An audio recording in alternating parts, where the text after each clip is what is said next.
Hey all, just wanted to do a quick recap of yesterday's race at Ironman Florida.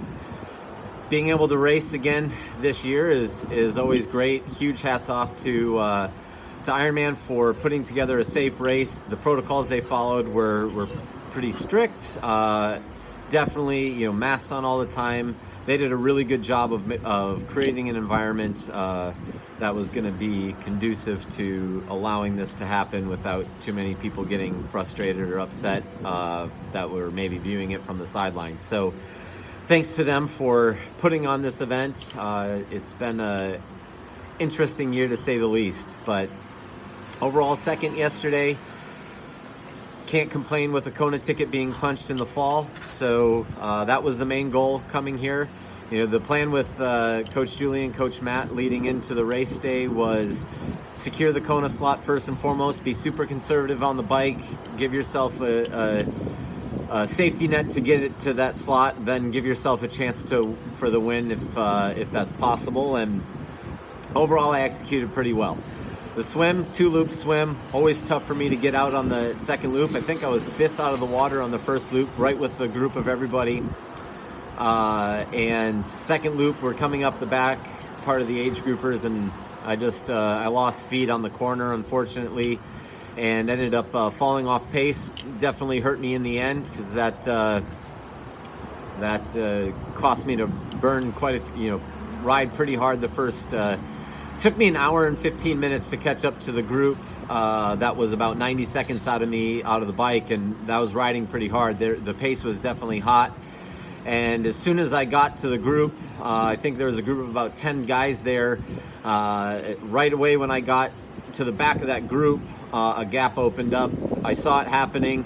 The 4 guys on the front were able to get away, and I couldn't get up. I moved up to the front, but by the time I got to, I guess, 5th in that group, it was too much of a gap for me to get up to the guys out the front. And so they got away, and it was eventually just the 4 of us, Tim Ray, Brent McMahon, and Cody Beals and I riding together. Tim and I traded off turns quite a few times on the front early on, and then I took over for the middle chunk, and then Cody and Brent both went on the front for a couple minutes at the end. Again, I probably did a little bit more work than I needed to, but I was feeling pretty good and pretty comfortable. Heart rate was good on the bike, so I wasn't too concerned with it. And obviously we needed to limit the time to the guys up front who were riding really hard, and we know how well some of those guys can run.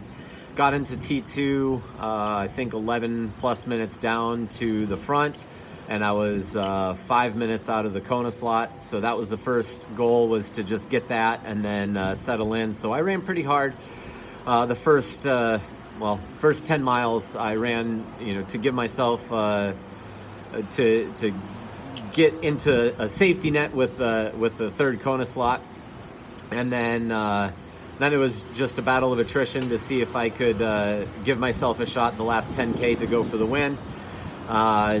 The forecast was for about 78 degrees as a high. I think it got to be about 89 with high humidity. And one of the COVID protocols that they had was to do fewer aid stations just to limit the number of touch points. Totally understand that, but it definitely made the back half of the run pretty tough. Thankfully, I put a bottle of First Endurance in special needs, so at mile 13 I was able to grab that bottle and actually run with the full water bottle in my hand. That saved the race for me for sure. I was definitely hurting the last 6 plus miles. With about 5 miles to go, I was making about 30 seconds a mile into Chris.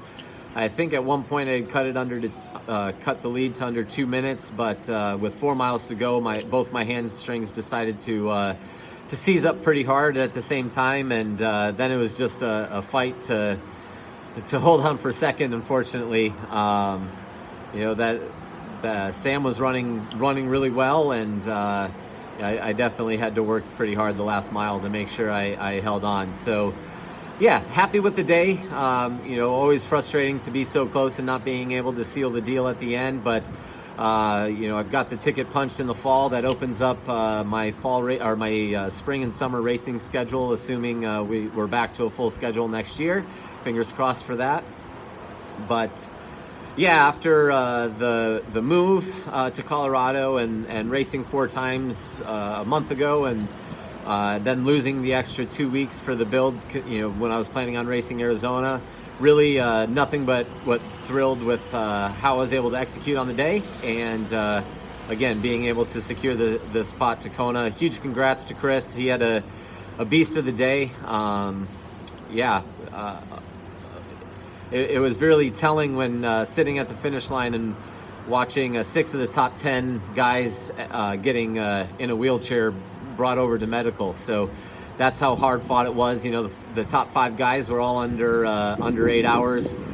Cody and Andy both under 8 as well. So solid day of fast racing for what it looked like. It was a fair day of racing for all of us out there, at least on the men's side.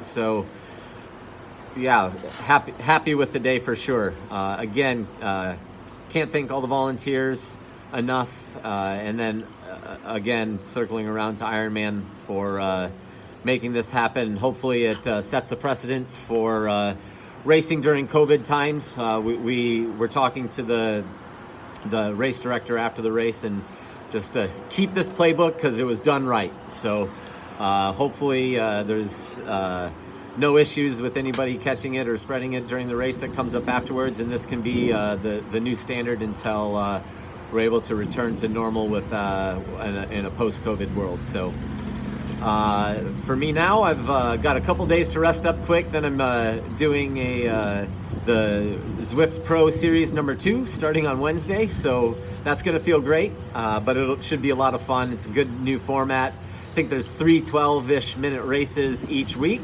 And then it'll last 3 minutes long, and I'll use that as a part of the pain and suffering leading into the year finale for me at Daytona.